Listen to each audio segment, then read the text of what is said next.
Great Expectations by Charles Dickens. Chapter 31. On our arrival in Denmark, we found the king and queen of that country elevated in 2 armchairs on a kitchen table, holding a court. The whole of the Danish nobility were in attendance, consisting of a noble boy in the wash-leather boots of a gigantic ancestor, a venerable peer with a dirty face who seemed to have risen from the people late in life, and the Danish chivalry with a comb in its hair and a pair of white silk legs, and presenting on the whole a feminine appearance. My gifted townsman stood gloomily apart, with folded arms, and I could have wished that his curls and forehead had been more probable. Several curious little circumstances transpired as the action proceeded.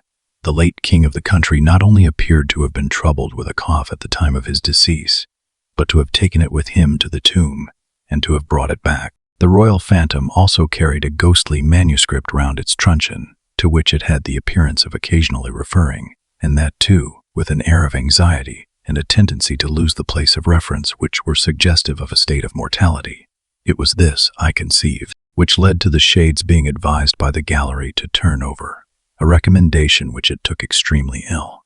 It was likewise to be noted of this majestic spirit, that whereas it always appeared with an air of having been out a long time and walked an immense distance, it perceptibly came from a closely contiguous wall. This occasioned its terrors to be received derisively.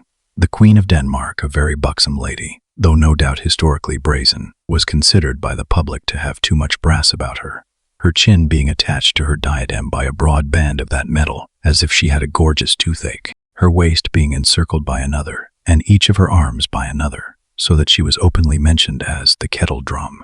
The noble boy in the ancestral boots was inconsistent, representing himself, as it were in one breath, as an able seaman, a strolling actor, a grave digger, a clergyman, and a person of the utmost importance at a court fencing match, on the authority of whose practiced eye and nice discrimination the finest strokes were judged.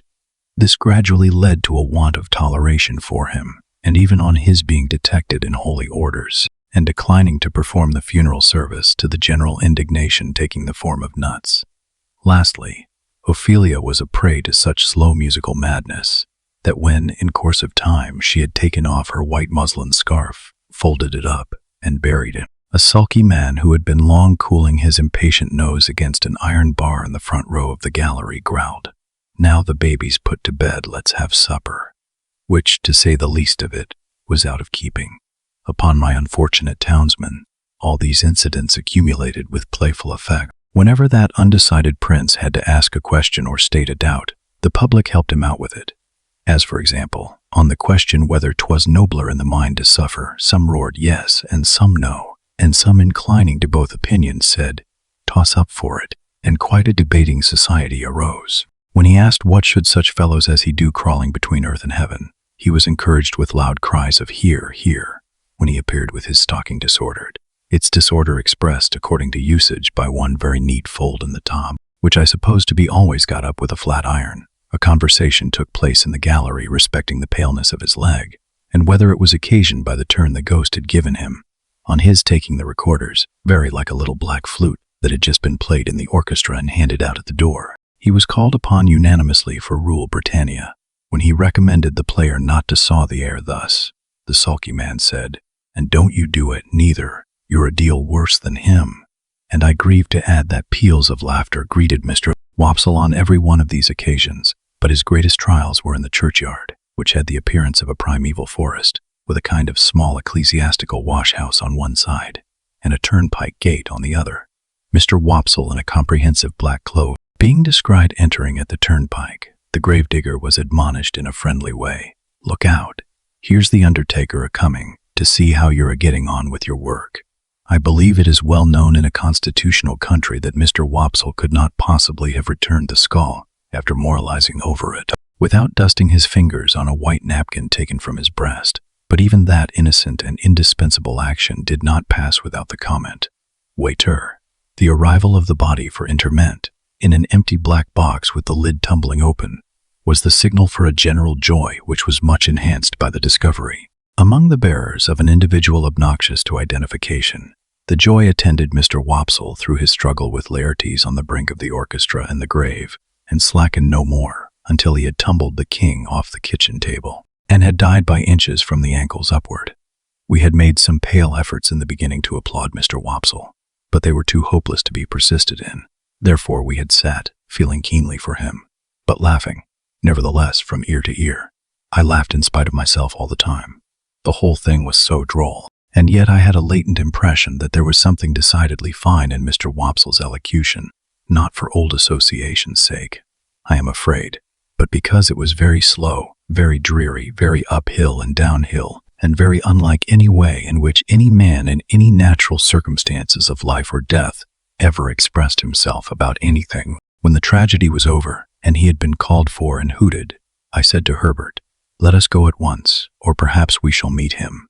We made all the haste we could downstairs, but we were not quick enough either.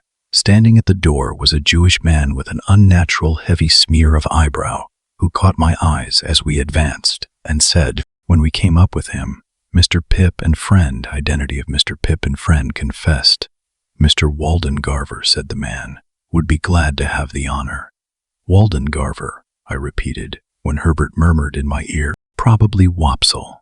"Oh," said I, "yes, shall we follow you? A few steps, please." When we were in a side alley, he turned and asked, "How did you think he looked?" I dressed him. I don't know what he had looked like, except a funeral, with the addition of a large Danish sun or star hanging round his neck by a blue ribbon that had given him the appearance of being insured in some extraordinary fire office. But I said he had looked very nice. "When he come to the grave," said our conductor, "he showed his cloak beautiful. But judging from the wing, it looked to me that when he see the ghost in the Queen's apartment, he might have made more of his stockings." I modestly assented, and we all fell through a little dirty swing door into a sort of hot packing case immediately behind it. Here Mr. Wopsle was divesting himself of his Danish garments, and here there was just room for us to look at him over one another's shoulders by keeping the packing case door, or lid, wide open. "Gentlemen," said Mr. Wopsle, "I am proud to see you. I hope, Mr. Pip, you will excuse my sending round. I had the happiness to know you in former times, and the drama has ever had a claim which has ever been acknowledged on the noble and the affluent."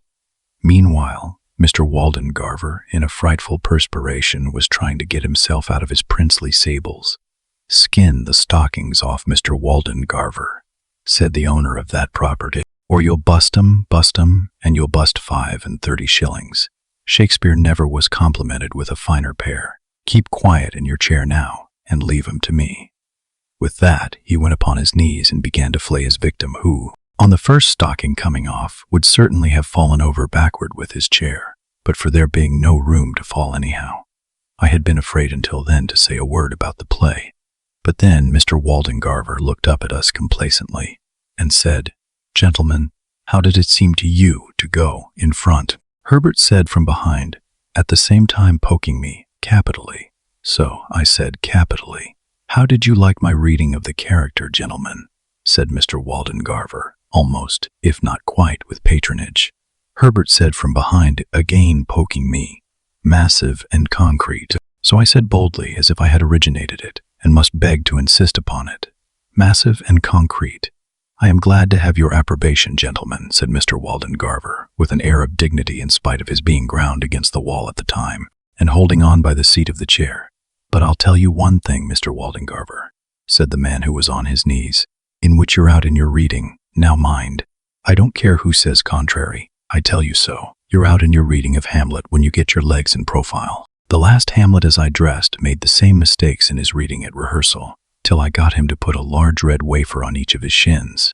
And then at that rehearsal, which was the last, I went in front, sir, to the back of the pit, and whenever his reading brought him into profile, I called out, 'I don't see no wafers,' and at night his reading was lovely." Mr. Waldengarver smiled at me, as much as to say, "A faithful dependent, I overlook his folly," and then said aloud, "My view is a little classic and thoughtful for them here, but they will improve, they will improve." Herbert and I said together, "Oh, no doubt they would improve." "Did you observe, gentlemen," said Mr. Waldengarver, "that there was a man in the gallery who endeavored to cast derision on the service, I mean, the representation?" We basely replied that we rather thought we had noticed such a man. I added, "He was drunk, no doubt."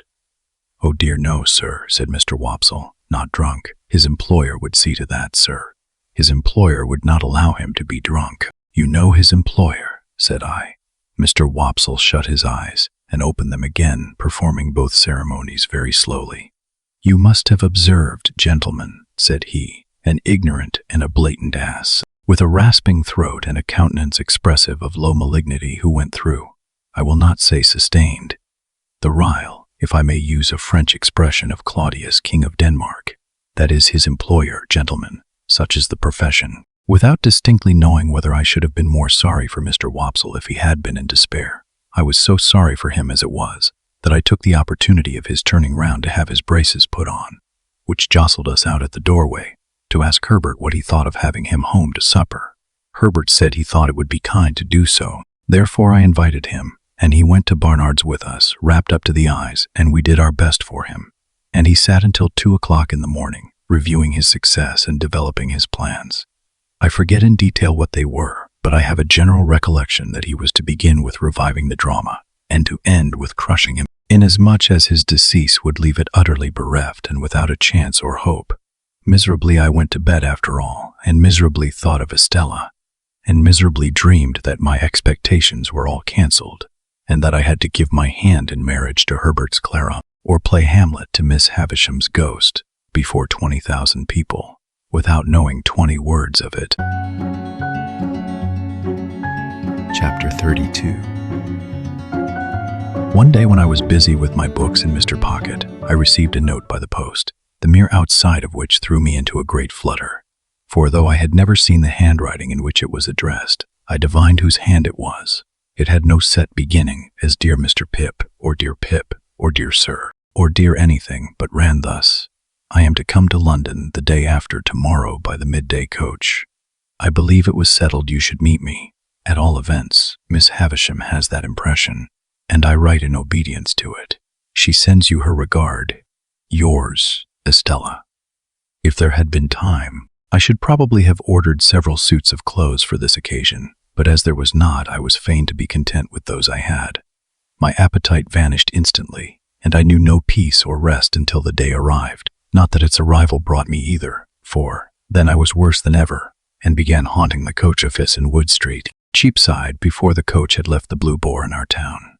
For all that I knew this perfectly well, I still felt as if it were not safe to let the coach office be out of my sight longer than 5 minutes at a time, and in this condition of unreason I had performed the first half hour of a watch of 4 or 5 hours, when Wemmick ran against me. "Halloa, Mr. Pip," said he. "How do you do? I should hardly have thought this was your beat." I explained that I was waiting to meet somebody who was coming up by coach, and I inquired after the castle and the aged. "Both flourishing, thank ye," said Wemmick, "and particularly the aged. He's in wonderful feather. He'll be 82 next birthday.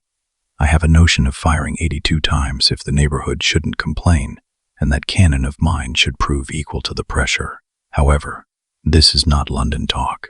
Where do you think I am going to?" "To the office," said I, for he was tending in that direction. "Next thing to it," returned Wemmick. "I am going to Newgate. We are in a banker's parcel case just at present, and I have been down the road taking a squint at the scene of action, and thereupon must have a word or two with our client." "Did your client commit the robbery?" I asked. "Bless your soul and body, no," answered Wemmick very dryly. "But he is accused of it. So might you or I be. Either of us might be accused of it, you know. Only neither of us is," I remarked. "Yeah," said Wemmick, touching me on the breast with his forefinger. "You're a deep one, Mr. Pip. Would you like to have a look at Newgate? Have you time to spare?" I had so much time to spare that the proposal came as a relief, notwithstanding its irreconcilability with my latent desire to keep my eye on the coach office. Muttering that I would make the inquiry whether I had time to walk with him, I went into the office and ascertained from the clerk with the nicest precision, and much to the trying of his temper, the earliest moment at which the coach could be expected, which I knew beforehand quite as well as he. I then rejoined Mr. Wemmick, and affecting to consult my watch and to be surprised by the information I had received, accepted his offer. We were at Newgate in a few minutes, and we passed through the lodge where some fetters were hanging up on the bare walls among the prison rules, into the interior of the jail. At that time jails were much neglected, and the period of exaggerated reaction consequent on all public wrongdoing and which is always its heaviest and longest punishment, was still far off. So felons were not lodged and fed better than soldiers, to say nothing of paupers, and seldom set fire to their prisons with the excusable object of improving the flavor of their soup. It was visiting time when Wemmick took me in, and a potman was going his rounds with beer, and the prisoners behind bars and yards were buying beer and talking to friends, and a frowsy, ugly, disorderly, depressing scene it was. It struck me that Wemmick walked among the prisoners much as a gardener might walk among his plants. This was first put into my head by his seeing a shoot that had come up in the night and saying, "What, Captain Tom, are you there? Ah, indeed. And also, is that Black Bill behind the cistern? Why, I didn't look for you these 2 months. How do you find yourself?" Equally in his stopping at the bars and attending to anxious whisperers. Always singly, Wemmick, with his post office in an immovable state, looked at them while in conference, as if he were taking particular notice of the advance they had made since last observed, towards coming out in full blow at their trial. He was highly popular, and I found that he took the familiar department of Mr. Jaggers' business, though something of the state of Mr. Jaggers hung about him too, forbidding approach beyond certain limits. His personal recognition of each successive client was comprised in a nod, and in his settling his hat a little easier on his head with both hands, and then tightening the post office and putting his hands in his pockets. In 1 or 2 instances there was a difficulty respecting the raising of fees, and then Mr. Wemmick, backing as far as possible from the insufficient money produced, said, "It's no use, my boy. I'm only a subordinate. I can't take it. Don't go on in that way with a subordinate. If you are unable to make up your quantum, my boy, you had better address yourself to a principal. There are plenty of principals in the profession, you know, and what is not worth the while of one may be worth the while of another. That's my recommendation to you, speaking as a subordinate. Don't try on useless measures. Why should you now? Who's next?" Thus we walked through Wemmick's greenhouse until he turned to me and said, "Notice the man I shall shake hands with." I should have done so without the preparation, as he had shaken hands with no one yet, almost as soon as he had spoken, a portly, upright man, whom I can see now as I write, in a well-worn olive-colored frock-coat, with a peculiar pallor overspreading the red in his complexion, and eyes that went wandering about when he tried to fix them, came up to a corner of the bars and put his hand to his hat, which had a greasy and fatty surface like cold broth, with a half-serious and half-jocose military salute. "Colonel, to you," said Wemmick. "How are you, Colonel?" "All right, Mr. Wemmick. Everything was done that could be done, but the evidence was too strong for us, Colonel." "Yes, it was too strong, sir, but I don't care." "No, no," said Wemmick coolly, "you don't care." Then, turning to me, "Served His Majesty, this man. Was a soldier in the line and bought his discharge," I said. "Indeed." And the man's eyes looked at me, and then looked over my head, and then looked all round me, and then he drew his hand across his lips and laughed. "I think I shall be out of this on Monday, sir," he said to Wemmick. "Perhaps," returned my friend, "but there's no knowing. I am glad to have the chance of bidding you good. Bye, Mr. Wemmick," said the man, stretching out his hand between 2 bars. "Thank ye," said Wemmick, shaking hands with him. "Samim to you, Colonel." "If what I had upon me when taken had been real, Mr. Wemmick," said the man, unwilling to let his hand go, "I should have asked the favor of your wearing another ring, in acknowledgment of your attentions." "I'll accept the will for the deed," said Wemmick. "By the by, you were quite a pigeon, Fonseer." The man looked up at the sky. "I am told you had a remarkable breed of tumblers. Could you commission any friend of yours to bring me a pair, if you've no further use for 'em? It shall be done, sir." "All right," said Wemmick. "They shall be taken care of." "Good afternoon, Colonel." "Good bye." They shook hands again, and as we walked away, Wemmick said to me, "A coiner, a very good workman. The recorder's report is made today, and he is sure to be executed on Monday. Still, you see, as far as it goes, a pair of pigeons are portable property all the same." With that, he looked back and nodded at this dead plant, and then cast his eyes about him in walking out of the yard, as if he were considering what other pot would go best in its place. As we came out of the prison through the lodge, I found that the great importance of my guardian was appreciated by the turnkeys, no less than by those whom they held in charge. "Well, Mr. Wemmick," said the turnkey, who kept us between the two studded and spiked lodge gates, and who carefully locked one before he unlocked the other. What's Mr. Jaggers going to do with that waterside murder? Is he going to make it manslaughter, or what's he going to make of it? Why don't you ask him? Returned Wemmick. Oh yes, I dare say, said the turnkey. Now, that's the way with them here, Mr. Pip, remarked Wemmick, turning to me with his post office elongated. They don't mind what they ask of me, the subordinate, but you'll never catch 'em asking any questions of my principal. Is this young gentleman one of the prentices or articled ones of your office? Asked the turnkey with a grin at Mr. Wemmick's humor. There he goes again, you see, cried Wemmick. I told you so. Asks another question of the subordinate before his first is dry. Well, supposing Mr. Pip is one of them. Why then, said the turnkey, grinning again, he knows what Mr. Jaggers is. Yah, cried Wemmick, suddenly hitting out at the turnkey in a facetious way. You're dumb as one of your own keys when you have to do with my principal. You know you are. Let us out, you old fox, or I'll get him to bring an action against you for false imprisonment. The turnkey laughed and gave us good day, and stood laughing at us over the spikes of the wicket when we descended the steps into the street. Mind you, Mr. Pip, said Wemmick gravely in my ear, as he took my arm to be more confidential. I don't know that Mr. Jaggers does a better thing than the way in which he keeps himself so high. He's always so high. His constant height is of a piece with his immense abilities, that Colonel durst no more take leave of him than that turnkey durst ask him his intentions respecting a case. Then, between his height and them, he slips in his subordinate, don't you see? And so he has 'em, soul and body. I was very much impressed, and not for the first time, by my guardian's subtlety. To confess the truth, I very heartily wished, and not for the first time, that I had had some other guardian of minor abilities. Mr. Wemmick and I parted at the office in Little Britain, where suppliants for Mr. Jaggers's notice were lingering about as usual, and I returned to my watch in the street of the coach office with some 3 hours on hand.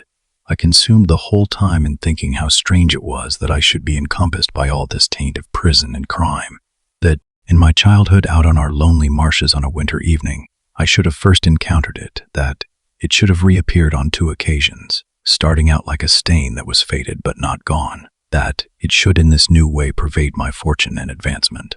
While my mind was thus engaged, I thought of the beautiful young Estella, proud and refined, coming towards me, and I thought with absolute abhorrence of the contrast between the jail and her.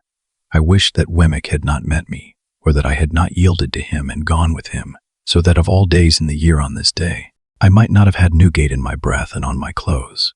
I beat the prison dust off my feet as I sauntered to and fro, and I shook it out of my dress, and I exhaled its air from my lungs. So contaminated did I feel, remembering who was coming, that the coach came quickly after all, and I was not yet free from the soiling consciousness of Mr. Wemmick's conservatory when I saw her face at the coach window and her hand waving to me.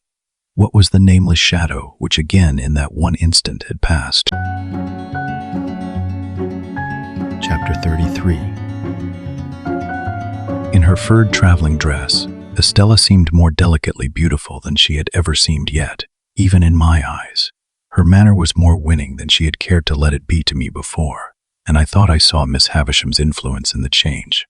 We stood in the inn-yard while she pointed out her luggage to me, and when it was all collected I remembered having forgotten everything but herself in the meanwhile, that I knew nothing of her destination. I am going to Richmond, she told me. Our lesson is that there are 2 Richmonds, one in Surrey and one in Yorkshire, and that mine is the Surrey-Richmond. The distance is 10 miles. I am to have a carriage, and you are to take me. This is my purse, and you are to pay my charges out of it. Oh, you must take the purse. We have no choice, you and I, but to obey our instructions. We are not free to follow our own devices, you and I. As she looked at me in giving me the purse, I hoped there was an inner meaning in her words. She said them slightingly, but not with displeasure. A carriage will have to be sent for, Estella. Will you rest here a little?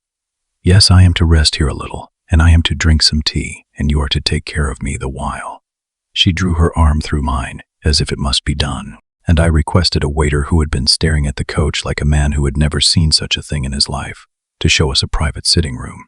Upon that, he pulled out a napkin, as if it were a magic clue without which he couldn't find the way upstairs, and led us to the black hole of the establishment, fitted up with a diminishing mirror, quite a superfluous article, considering the hole's proportions, an anchovy sauce, cruet, and somebody's patents. On my objecting to this retreat, he took us into another room with a dinner table for 30, and in the grate a scorched leaf of a copy book under a bushel of coal dust. Having looked at this extinct conflagration and shaken his head, he took my order, which proving to be merely some tea for the lady, sent him out of the room in a very low state of mind. I was, and I am, sensible that the air of this chamber, in its strong combination of stable with soup stock, might have led one to infer that the coaching department was not doing well, and that the enterprising proprietor was boiling down the horses for the refreshment department. Yet the room was all in all to me, Estella being in it. I thought that with her I could have been happy there for life. I was not at all happy there at the time, observe, and I knew it well. Where are you going to, at Richmond? I asked Estella. I am going to live, said she, at a great expense, with a lady there, who has the power, or says she has, of taking me about, and introducing me, and showing people to me, and showing me to people. I suppose you will be glad of variety and admiration. Yes, I suppose so, she answered so carelessly, that I said, You speak of yourself as if you were someone else. Where did you learn how I speak of others? Come, said Estella, smiling delightfully. You must not expect me to go to school to you. I must talk in my own way. How do you thrive with Mr. Pocket? I live quite pleasantly there, at least. It appeared to me that I was losing a chance. At least, repeated Estella, as pleasantly as I could anywhere away from you. You silly boy, said Estella, quite composedly. How can you talk such nonsense? Your friend Mr. Matthew, I believe, is superior to the rest of his family. Very superior indeed. He is nobody's enemy. Don't add but his own, interposed Estella, for I hate that class of man. But he really is disinterested, and above small jealousy and spite, I have heard. I am sure I have every reason to say so. You have not every reason to say so of the rest of his people, said Estella, nodding at me with an expression of face that was at once grave and rallying, for they beset Miss Havisham with reports and insinuations to your disadvantage. They watch you, misrepresent you, write letters about you, anonymous sometimes, and you are the torment and the occupation of their lives. You can scarcely realize to yourself the hatred those people feel for you. They do me no harm, I hope? Instead of answering, Estella burst out laughing. This was very singular to me, and I looked at her in considerable perplexity. When she left off, and she had not laughed languidly, but with real enjoyment, I said, in my diffident way with her, I hope I may suppose that you would not be amused if they did me any harm. No, you may be sure of that, said Estella. You may be certain that I laugh because they fail. Oh, those people with Miss Havisham, and the tortures they undergo, she laughed again, and even now when she had told me why. Her laughter was very singular to me, for I could not doubt its being genuine, and yet it seemed too much for the occasion. I thought there must really be something more here than I knew. She saw the thought in my mind, and answered it. It is not easy for even you, said Estella, to know what satisfaction it gives me to see those people thwarted, or what an enjoyable sense of the ridiculous I have when they are made ridiculous. For you were not brought up in that strange house from a mere baby. I was. You had not your little wits sharpened by their intriguing against you, suppressed and defenseless, under the mask of sympathy and pity, and what not that is soft and soothing. I had. You did not gradually open your round childish eyes wider and wider to the discovery of that impostor of a woman who calculates her stores of peace of mind for when she wakes up in the night. I did. It was no laughing matter with Estella now, nor was she summoning these remembrances from any shallow place. I would not have been the cause of that look of hers for all my expectations in a heap. 2 things I can tell you, said Estella. First, notwithstanding the proverb that constant dropping will wear away a stone, you may set your mind at rest that these people never would in 100 years impair your ground with Miss Havisham in any particular, great or small. Second, I am beholden to you as the cause of their being so busy and so mean and vain, and there is my hand upon it. As she gave it to me playfully, for her darker mood had been but momentary, I held it and put it to my lips. You ridiculous boy, said Estella. Will you never take warning, or do you kiss my hand in the same spirit in which I once let you kiss my cheek? What spirit was that?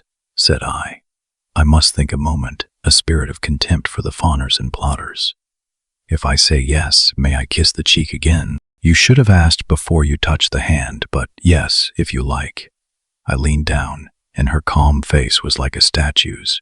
Now, said Estella, gliding away the instant I touched her cheek. "You are to take care that I have some tea, and you are to take me to Richmond." Her reverting to this tone as if our association were forced upon us, and we were mere puppets, gave me pain.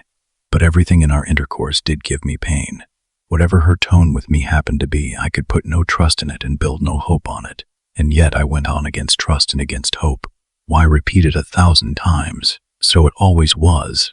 I rang for the tea, and the waiter, reappearing with his magic clue, brought in by degrees some 50 adjuncts to that refreshment, but of tea not a glimpse. A tea board, cups and saucers, plates, knives and forks, including carvers' spoons, various salt cellars. A meek little muffin confined with the utmost precaution under a strong iron cover. Moses in the bulrushes typified by a soft bit of butter in a quantity of parsley. A pale loaf with a powdered head. 2 proof impressions of the bars of the kitchen fireplace on triangular bits of bread, and ultimately a fat family urn, which the waiter staggered in with, expressing in his countenance burden and suffering. After a prolonged absence at this stage of the entertainment, he at length came back with a casket of precious appearance containing twigs. These I steeped in hot water, and so from the whole of these appliances extracted 1 cup of I don't know what for Estella. The bill paid, and the waiter remembered, and the ostler not forgotten, and the chambermaid taken into consideration. In a word, the whole house bribed into a state of contempt and animosity, and Estella's purse much lightened. We got into our post-coach and drove away, turning into Cheapside and rattling up Newgate Street. We were soon under the walls of which I was so ashamed. "What place is that?" Estella asked me. I made a foolish pretense of not at first recognizing it, and then told her. As she looked at it, and drew in her head again, murmuring, "Wretches, I would not have confessed to my visit for any consideration." "Mr. Jaggers," said I, by way of putting it neatly on somebody else, "has the reputation of being more in the secrets of that dismal place than any man in London." "He is more in the secrets of every place, I think," said Estella, in a low voice. "You have been accustomed to see him often, I suppose." "I have been accustomed to see him at uncertain intervals ever since I can remember, but I know him no better now than I did before I could speak plainly." "What is your own experience of him? Do you advance with him?" "Once habituated to his distrustful manner," said I. "I have done very well. Are you intimate?" "I have dined with him at his private house." "I fancy," said Estella, shrinking, "that must be a curious place." "It is a curious place. I should have been chary of discussing my guardian too freely even with her, but I should have gone on with the subject so far as to describe the dinner in Gerrard Street, if we had not then come into a sudden glare of gas. It seemed, while it lasted, to be all alight and alive with that inexplicable feeling I had had before, and when we were out of it, I was as much dazed for a few moments as if I had been enlightening. So we fell into other talk, and it was principally about the way by which we were traveling, and about what parts of London lay on this side of it, and what on that. The great city was almost new to her, she told me, for she had never left Miss Havisham's neighborhood until she had gone to France, and she had merely passed through London then in going and returning. I asked her if my guardian had any charge of her while she remained here. To that she emphatically said, "God forbid," and no more. It was impossible for me to avoid seeing that she cared to attract me, that she made herself winning, and would have won me even if the task had needed pains. Yet this made me none the happier, for even if she had not taken that tone of our being disposed of by others, I should have felt that she held my heart in her hand because she willfully chose to do it, and not because it would have wrung any tenderness in her to crush it and throw it away. When we passed through Hammersmith, I showed her where Mr. Matthew Pocket lived, and said it was no great way from Richmond, and that I hoped I should see her sometimes. "Oh yes, you are to see me. You are to come when you think proper. You are to be mentioned to the family. Indeed, you are already mentioned." I inquired was it a large household she was going to be a member of. "No, there are only 2, mother and daughter. The mother is a lady of some station, though not averse to increasing her income. I wonder Miss Havisham could part with you again so soon." "It is a part of Miss Havisham's plans for me, Pip," said Estella with a sigh, as if she were tired. "I am to write to her constantly, and see her regularly, and report how I go on, I and the jewels, for they are nearly all mine net." It was the first time she had ever called me by my name. Of course she did so purposely, and knew that I should treasure it up. We came to Richmond all too soon, and our destination there was a house by the green. A staid old house, where hoops and powder and patches, embroidered coats, rolled stockings, Ruffles and swords had had their court days many a time. Some ancient trees before the house were still cut into fashions as formal and unnatural as the hoops and wigs and stiff skirts. But their own allotted places in the great procession of the dead were not far off, and they would soon drop into them and go the silent way of the rest. A bell with an old voice, which I dare say in its time had often said to the house, "Here is the green farthingale, here is the diamond, hilted sword, here are the shoes with red heels and the blue solitaire," sounded gravely in the moonlight, and two cherry-colored maids came fluttering out to receive Estella. The doorway soon absorbed her boxes, and she gave me her hand and a smile, and said good night, and was absorbed likewise. And still I stood looking at the house, thinking how happy I should be if I lived there with her, and knowing that I never was happy with her, but always miserable. I got into the carriage to be taken back to Hammersmith, and I got in with a bad heartache, and I got out with a worse heartache. At our own door, I found little Jane Pocket coming home from a little party escorted by her little lover, and I envied her little lover, in spite of his being subject to Flopson. Mr. Pocket was out lecturing, for he was a most delightful lecturer on domestic economy, and his treatises on the management of children and servants were considered the very best textbooks on those themes. But Mrs. Pocket was at home, and was in a little difficulty on account of the baby's having been accommodated with a needle case to keep him quiet during the unaccountable absence, with a relative in the foot guards of Miller's. And more needles were missing than it could be regarded as quite wholesome for a patient of such tender years either to apply externally or to take as a tonic. Mr. Pocket being justly celebrated for giving most excellent practical advice, and for having a clear and sound perception of things and a highly judicious mind, I had some notion in my heart of begging him to accept my confidence. But happening to look up at Mrs. Pocket as she sat reading her book of dignities after prescribing bed as a sovereign remedy for baby, I thought, well, no, I wouldn't. Chapter 34. As I had grown accustomed to my expectations, I had insensibly begun to notice their effect upon myself and those around me. Their influence on my own character I disguised from my recognition as much as possible, but I knew very well that it was not all good. I lived in a state of chronic uneasiness respecting my behavior to Joe. My conscience was not by any means comfortable about Biddy. When I woke up in the night, like Camilla, I used to think, with a weariness on my spirits, that I should have been happier and better if I had never seen Miss Havisham's face, and had risen to manhood content to be partners with Joe in the honest old forge. Many a time of an evening when I sat alone looking at the fire, I thought, after all, there was no fire like the forge fire and the kitchen fire at home.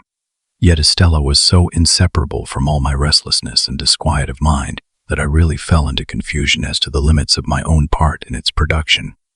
That is to say, supposing I had had no expectations, and yet had had Estella to think of, I could not make out to my satisfaction that I should have done much better.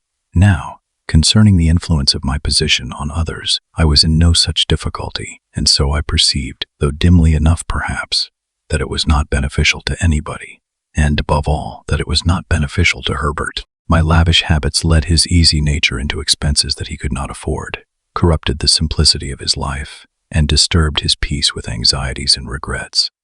I was not at all remorseful for having unwittingly set those other branches of the Pocket family to the poor arts they practiced, because such littlenesses were their natural bent, and would have been evoked by anybody else if I had left them slumbering. But Herbert's was a very different case, and it often caused me a twinge to think that I had done him evil service in crowding his sparely furnished chambers with incongruous upholstery work, and placing the canary-breasted avenger at his disposal.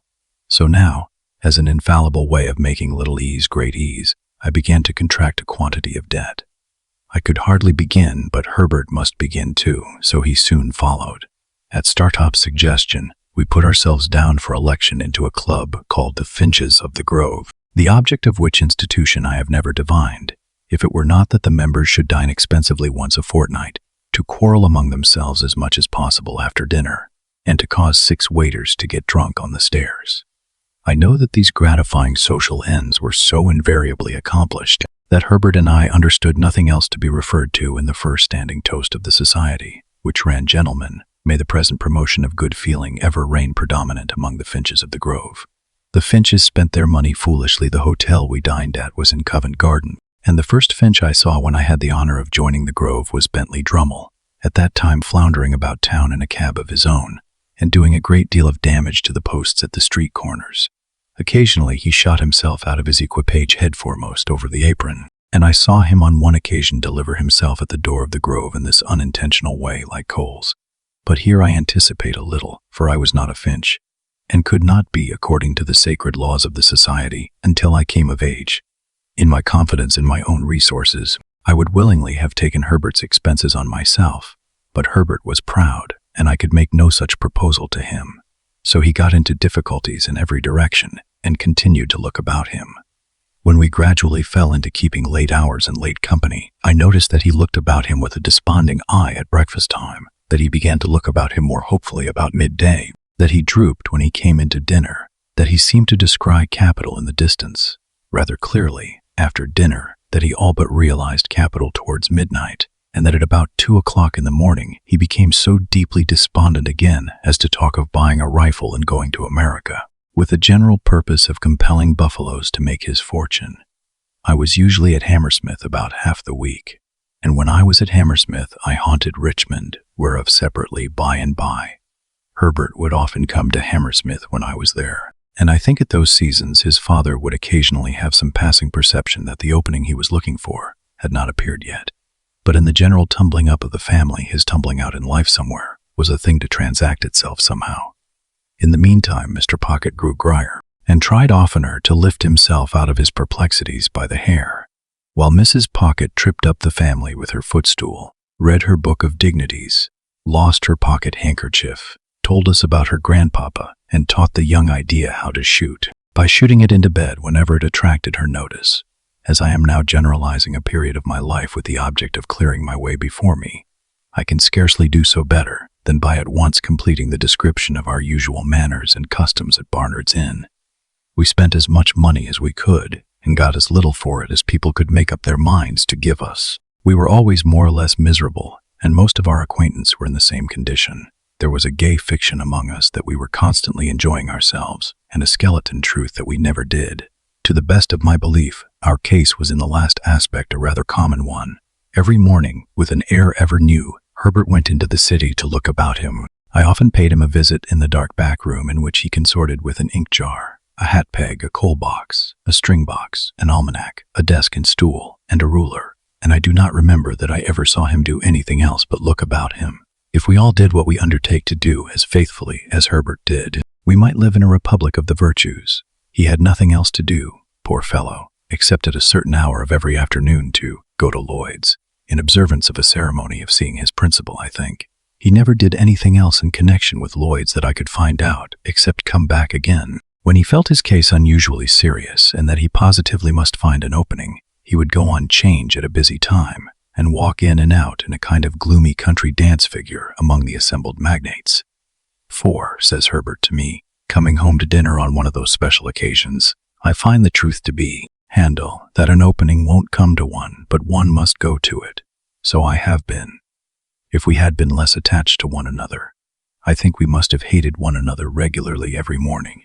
I detested the Chambers beyond expression at that period of repentance, and could not endure the sight of the Avenger's livery, which had a more expensive and a less remunerative appearance than at any other time in the 24 hours.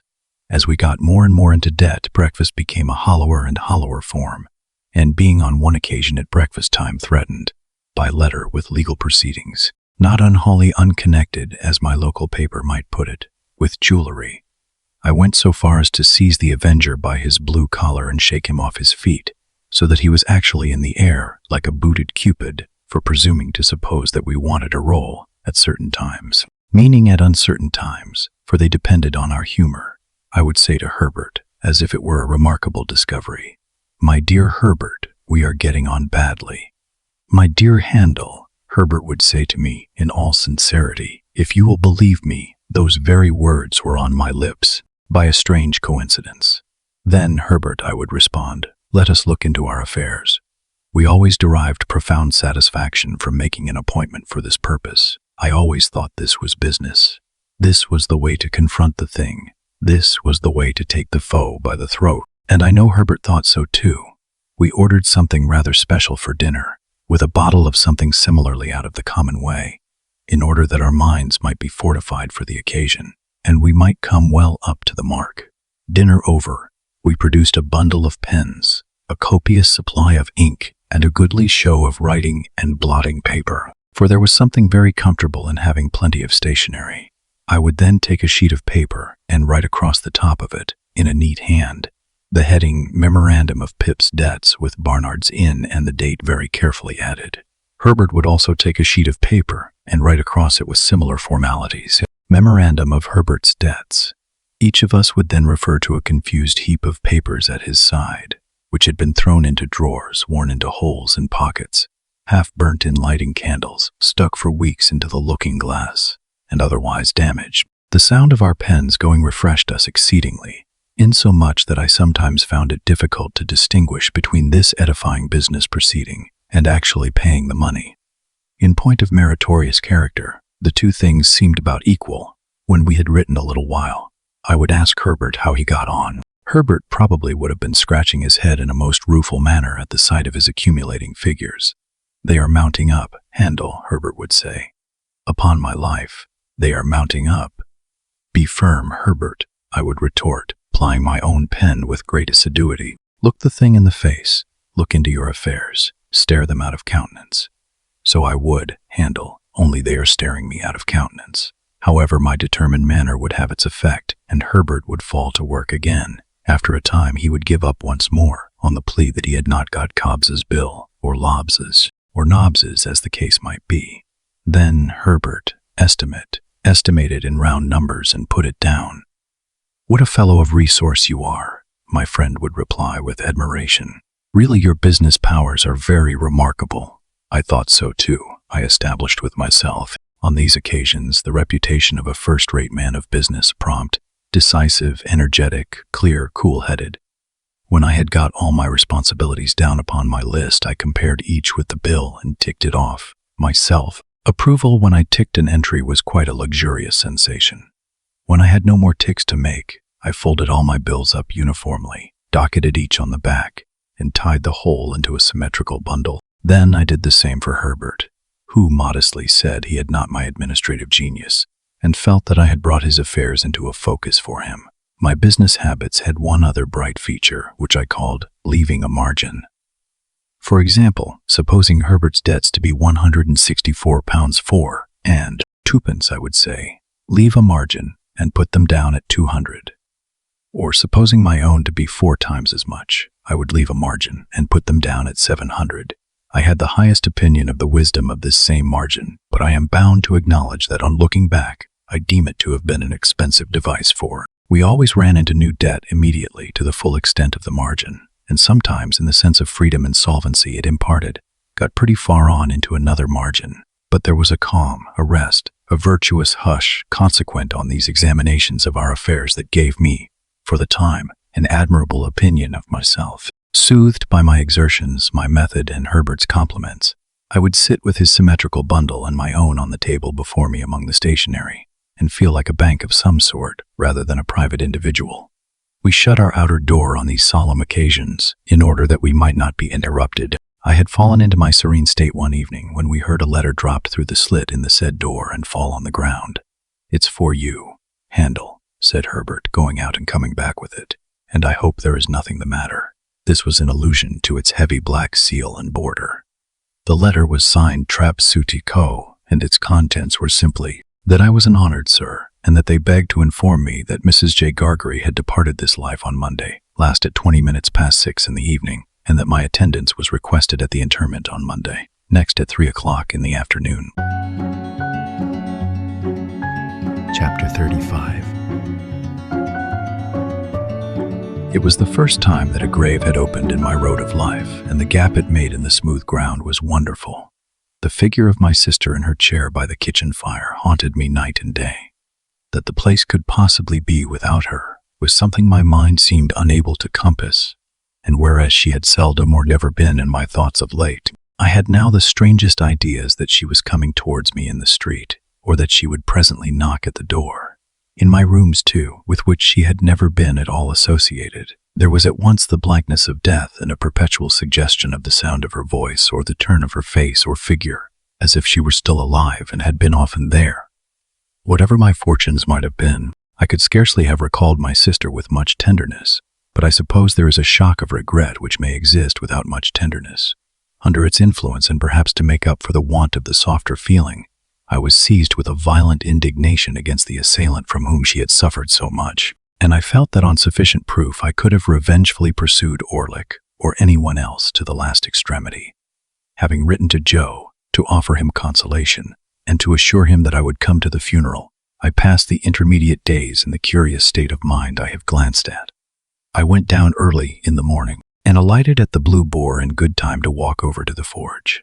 It was fine summer weather again, and as I walked along, the times when I was a little helpless creature, and my sister did not spare me, vividly returned.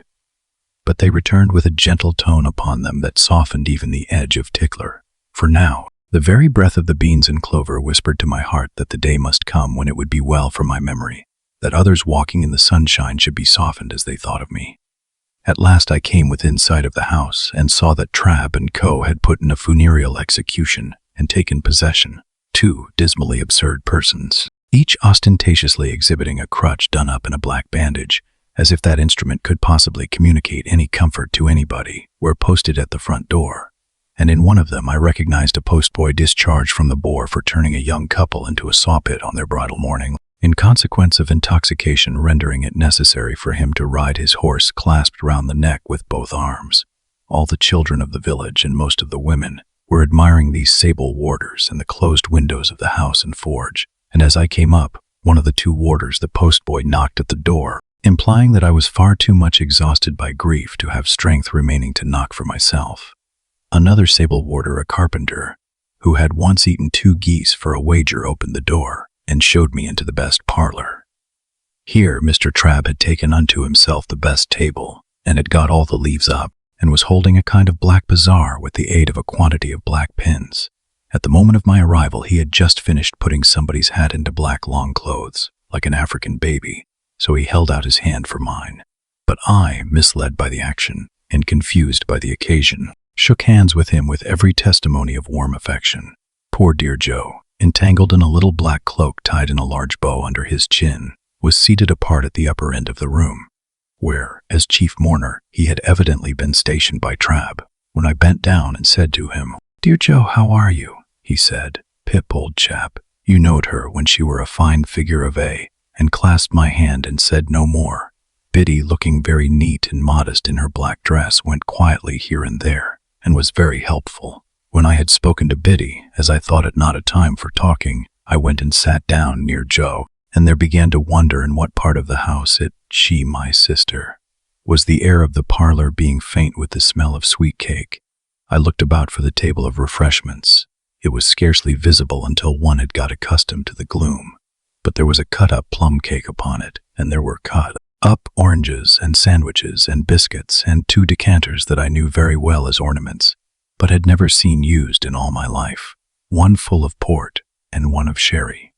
Standing at this table, I became conscious of the servile Pumblechook in a black cloak and several yards of hatband, who was alternately stuffing himself and making obsequious movements to catch my attention. The moment he succeeded, he came over to me breathing sherry and crumbs, and said in a subdued voice, "May I, dear sir?" And did. I then described Mr. and Mrs. Hubble, the last named in a decent speechless paroxysm in a corner.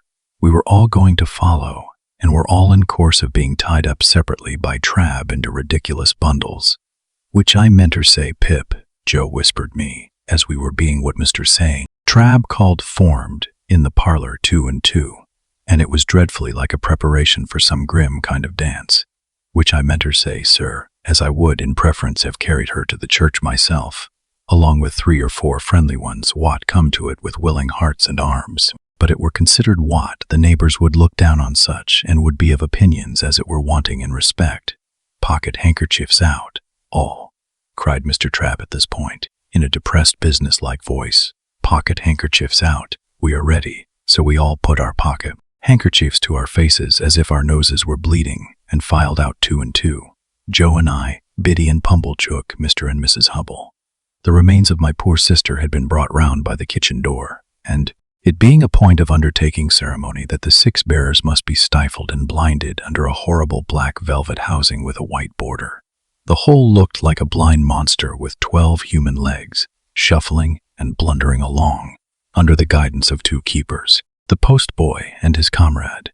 The neighborhood, however, highly approved of these arrangements, and we were much admired as we went through the village, the more youthful and vigorous part of the community making dashes now and then to cut us off, and lying in wait to intercept us at points of vantage. At such times the more exuberant among them called out in an excited manner on our emergence round some corner of expectancy, "Here they come, here they are," and we were all but cheered.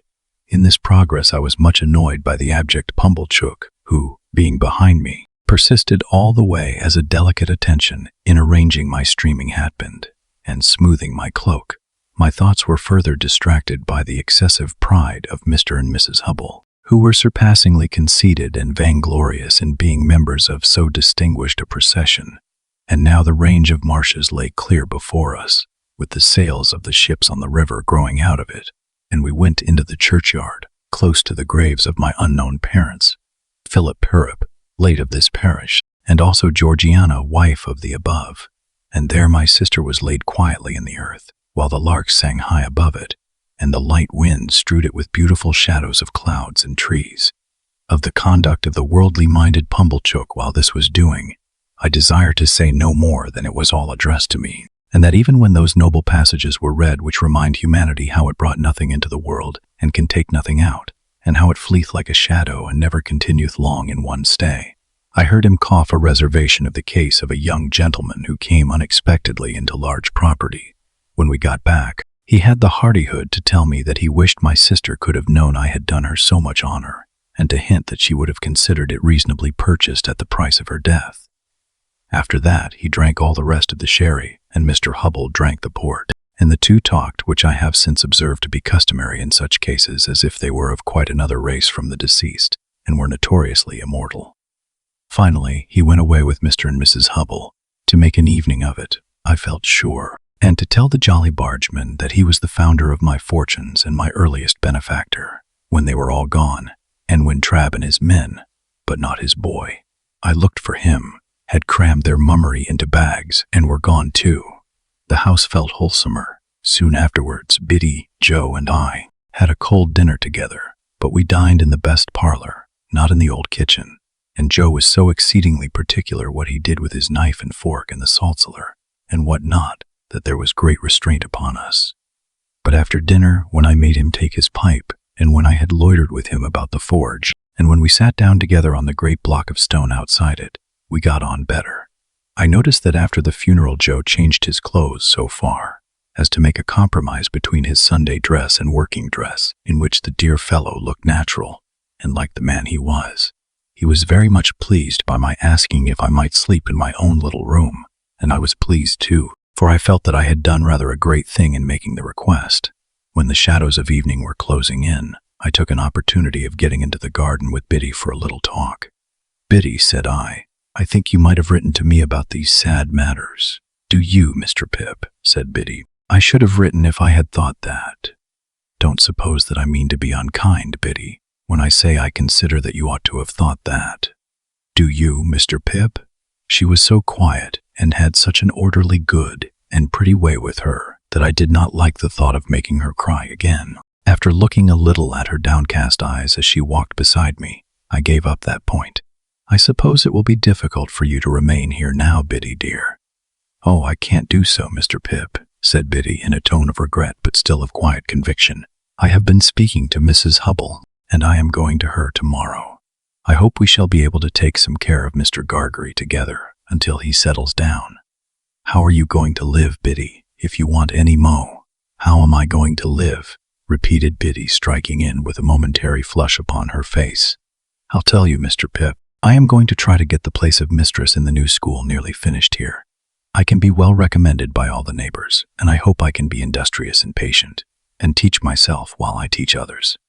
You know, Mr. Pip," pursued Biddy with a smile, as she raised her eyes to my face, "the new schools are not like the old, but I learnt a good deal from you after that time and have had time since then to improve.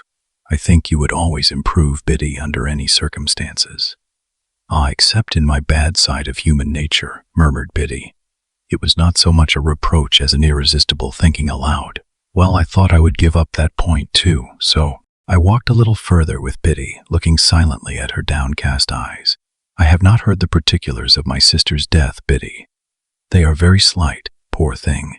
She had been in one of her bad states, though they had got better of late, rather than worse, for 4 days when she came out of it in the evening, just at tea time, and said quite plainly, "Joe," as she had never said any word for a long while. I ran and fetched in Mr. Gargery from the forge. She made signs to me that she wanted him to sit down close to her and wanted me to put her arms round his neck. So I put them round his neck, and she laid her head down on his shoulder quite content and satisfied. And so she presently said, "Joe," again, and once "Pardon," and once "Pip." And so she never lifted her head up any more, and it was just an hour later when we laid it down on her own bed, because we found she was gone. Biddy cried. The darkening garden, and the lane, and the stars that were coming out were blurred in my own sight.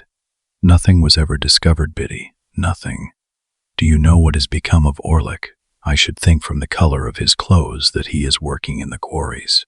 Of course you have seen him then. Why are you looking at that dark tree in the lane? I saw him there on the night she died. That was not the last time either, Biddy. No, I have seen him there since we have been walking here. It is of no use, said Biddy, laying her hand upon my arm, as I was for running out. You know, I would not deceive you. He was not there a minute, and he is gone. It revived my utmost indignation to find that she was still pursued by this fellow, and I felt inveterate against him. I told her so, and told her that I would spend any money or take any pains to drive him out of that country. By degrees she led me into more temperate talk, and she told me how Joe loved me, and how Joe never complained of anything. She didn't say of me she had no need. I knew what she meant, but ever did his duty in his way of life with a strong hand, a quiet tongue, and a gentle heart. Indeed, it would be hard to say too much for him, said I, and Biddy, we must often speak of these things, for of course I shall be often down here now. I am not going to leave poor Joe alone. Biddy said never a single word. Biddy, don't you hear me? Yes, Mr. Pip. Not to mention your calling me Mr. Pip, which appears to me to be in bad taste, Biddy. What do you mean? What do I mean? Asked Biddy, timidly. Biddy, said I, in a virtuously self-asserting manner, I must request to know what you mean by this. By this, said Biddy. Now, don't echo, I retorted. You used not to echo, Biddy. Yoused not, said Biddy. Oh, Mr. Pip used. Well, I rather thought I would give up that point too. After another silent turn in the garden, I fell back on the main position. Biddy, said I made a remark respecting my coming down here often to see Joe, which she received with a marked silence. Have the goodness, Biddy, to tell me why. Are you quite sure, then, that you will come to see him often? Asked Biddy, stopping in the narrow garden walk, and looking at me under the stars with a clear and honest eye. Oh, dear me, said I, as if I found myself compelled to give up Biddy in despair. This really is a very bad side of human nature. Don't say any more, if you please. Biddy, this shocks me very much. For which cogent reason I kept Biddy at a distance during supper, and when I went up to my own old little room took as stately a leave of her as I could, in my murmuring soul, deem reconcilable with the churchyard and the event of the day. As often as I was restless in the night, and that was every quarter of an hour, I reflected what an unkindness, what an injury, what an injustice Biddy had done me. Early in the morning I was to go. Early in the morning I was out, and looking in, unseen, at one of the wooden windows of the forge. There I stood, for minutes, looking at Joe, already at work with a glow of health and strength upon his face that made it show as if the bright sun of the life in store for him were shining on it. Good-bye, dear Joe. No, don't wipe it off. For God's sake, give me your blackened hand. I shall be down soon and often. Never too soon, sir, said Joe, and never too often, Pip. Biddy was waiting for me at the kitchen door with a mug of new milk and a crust of bread. Biddy, said I, when I gave her my hand at parting, I am not angry, but I am hurt. No, don't be hurt, she pleaded quite pathetically. Let only me be hurt. If I have been ungenerous. Once more, the mists were rising as I walked away. If they disclosed to me, as I suspect they did, that I should not come back, and that Biddy was quite right, All I can say is, they were quite right too. Chapter 36. Herbert and I went on from bad to worse in the way of increasing our debts, looking into our affairs, leaving margins and the like exemplary transactions. And time went on, whether or no, as he has a way of doing, and I came of age, in fulfillment of Herbert's prediction, that I should do so before I knew where I was. Herbert himself had come of age 8 months before me, as he had nothing else than his majority to come into. The event did not make a profound sensation in Barnard's Inn, but we had looked forward to my 21st birthday with a crowd of speculations and anticipations, for we had both considered that my guardian could hardly help saying something definite on that occasion. I had taken care to have it well understood in Little Britain when my birthday was. On the day before it, I received an official note from Wemmick, informing me that Mr. Jaggers would be glad if I would call upon him at 5 in the afternoon of the auspicious day. This convinced us that something great was to happen, and threw me into an unusual flutter when I repaired to my guardian's office, a model of punctuality. In the outer office, Wemmick offered me his congratulations, and incidentally rubbed the side of his nose with a folded piece of tissue paper that I liked the look of, but he said nothing respecting it, and motioned me with a nod into my guardian's room. It was November, and my guardian was standing before his fire leaning his back against the chimney-piece with his hands under his coat-tails. "Well, Pip," said he, "I must call you Mr. Pip today. Congratulations, Mr. Pip." We shook hands. He was always a remarkably short shaker, and I thanked him. "Take a chair, Mr. Pip," said my guardian, as I sat down, and he preserved his attitude and bent his brows at his boots. I felt at a disadvantage, which reminded me of that old time when I had been put upon a tombstone. The 2 ghastly casts on the shelf were not far from him, and their expression was as if they were making a stupid apoplectic attempt to attend to the conversation. "Now, my young friend," my guardian began, as if I were a witness in the box, "I am going to have a word or two with you." "If you please, sir. What do you suppose?" said Mr. Jaggers, bending forward to look at the ground and then throwing his head back to look at the ceiling. "What do you suppose you are living at the rate of?" "At the rate of, sir," repeated Mr. Jaggers, still looking at the ceiling. "The rate of," and then looked all round the room, and paused with his pocket-handkerchief in his hand, halfway to his nose. I had looked into my affairs so often that I had thoroughly destroyed any slight notion I might ever have had of their bearings. Reluctantly, I confessed myself quite unable to answer the question. This reply seemed agreeable to Mr. Jaggers, who said, "I thought so," and blew his nose with an air of satisfaction. "Now I have asked you a question, my friend," said Mr. Jaggers. "Have you anything to ask me?" "Of course it would be a great relief to me to ask you several questions, sir, but I remember your prohibition." "Ask one," said Mr. Jaggers. "Is my benefactor to be made known to me today?" "No." "Ask another. Is that confidence to be imparted to me soon?" "Waive that a moment," said Mr. Jaggers, "and ask another." I looked about me, but there appeared to be now no possible escape from the inquiry. "Have I anything to receive, sir?" "On that," Mr. Jaggers said, triumphantly, "I thought we should come to it," and called to Wemmick to give him that piece of paper. Wemmick appeared, handed it in, and disappeared. "Now, Mr. Pip," said Mr. Jaggers, "attend if you please. You have been drawing pretty freely here. Your name occurs pretty often in Wemmick's cash book. But you are in debt, of course." "I am afraid I must say yes, sir." "You know you must say yes, don't you?" said Mr. Jaggers. "Yes, sir. I don't ask you what you owe because you don't know, and if you did know, you wouldn't tell me. You would say less." "Yes, yes, my friend," cried Mr. Jaggers, waving his forefinger to stop me as I made a show of protesting.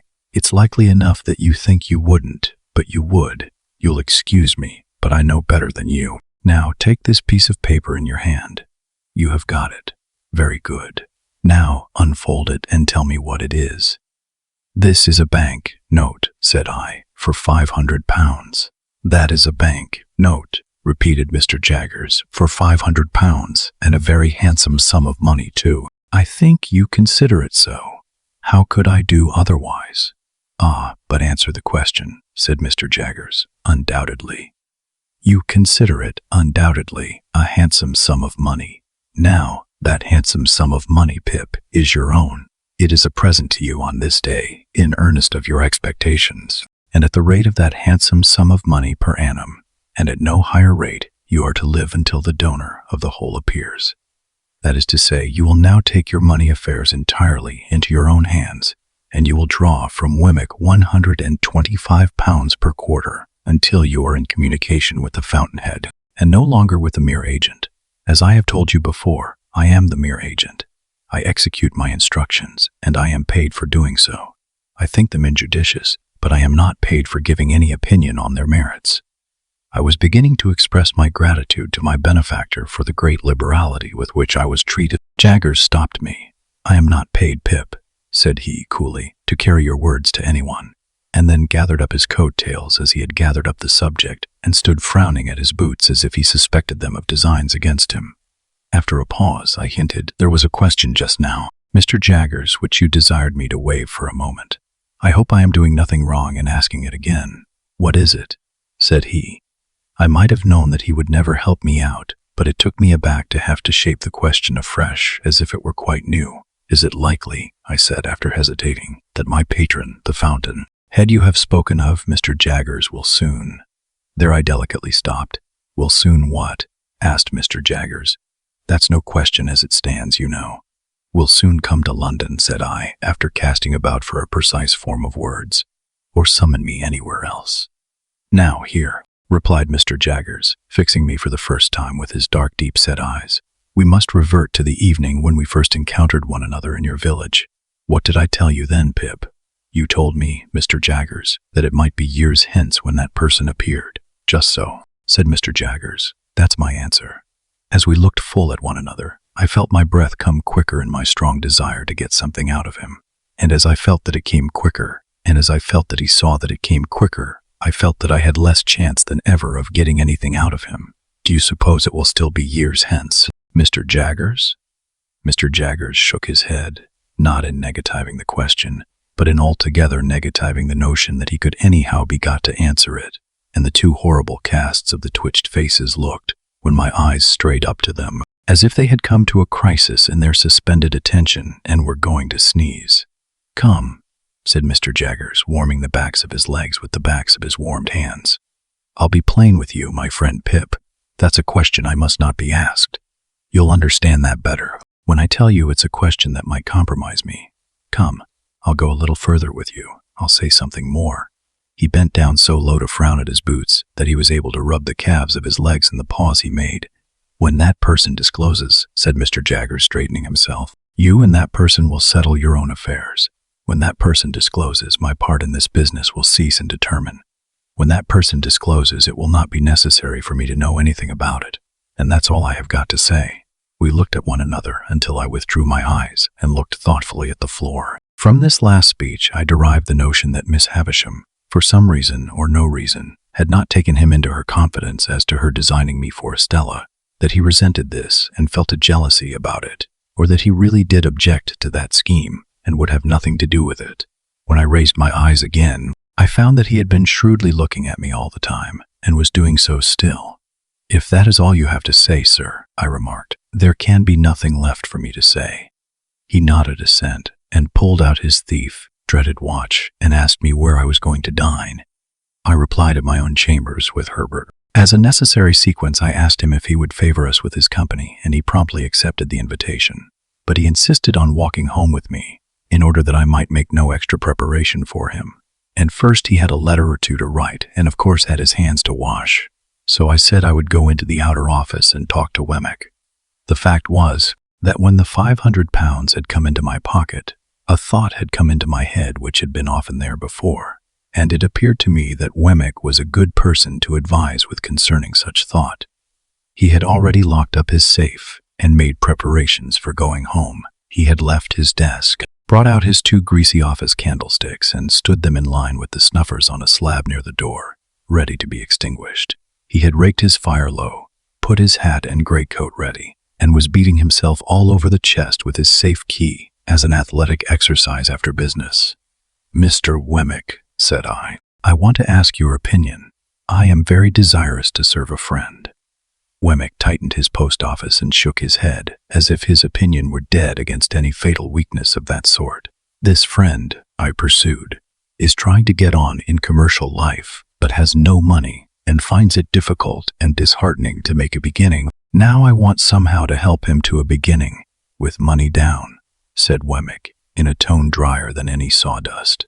With some money down, I replied, for an uneasy remembrance shot across me of that symmetrical bundle of papers at home.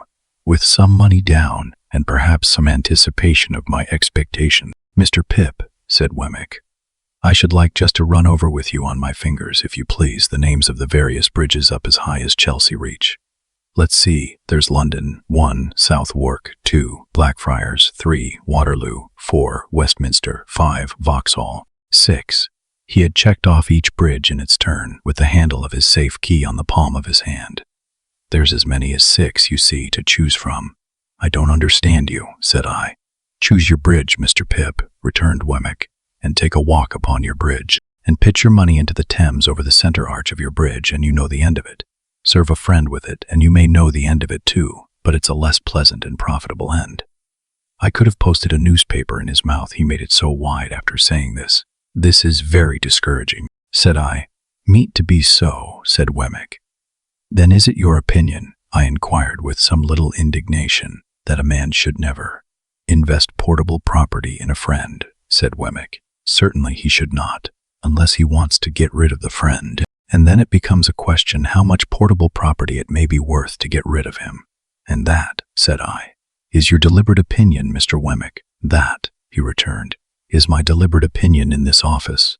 Ah, said I, pressing him, for I thought I saw him near a loophole here. But would that be your opinion at Walworth?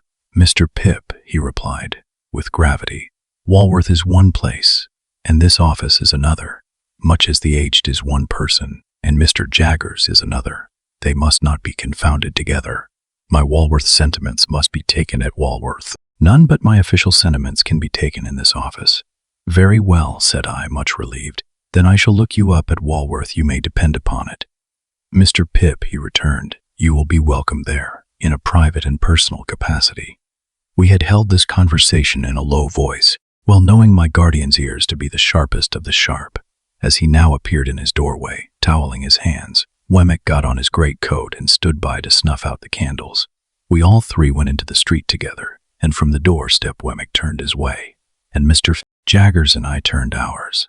I could not help wishing more than once that evening that Mr. Jaggers had had an aged in Gerrard Street, or a stinger, or a something, or a somebody, to unbend his brows a little. It was an uncomfortable consideration on a 21st birthday. That coming of age at all seemed hardly worthwhile in such a guarded and suspicious world as he made of it. He was 1,000 times better informed and cleverer than Wemmick, and yet I would 1,000 times rather have had Wemmick to dinner. And Mr. Jaggers made not me alone intensely melancholy, because after he was gone, Herbert said of himself, with his eyes fixed on the fire, that he thought he must have committed a felony and forgotten the details of it. He felt so dejected and guilty.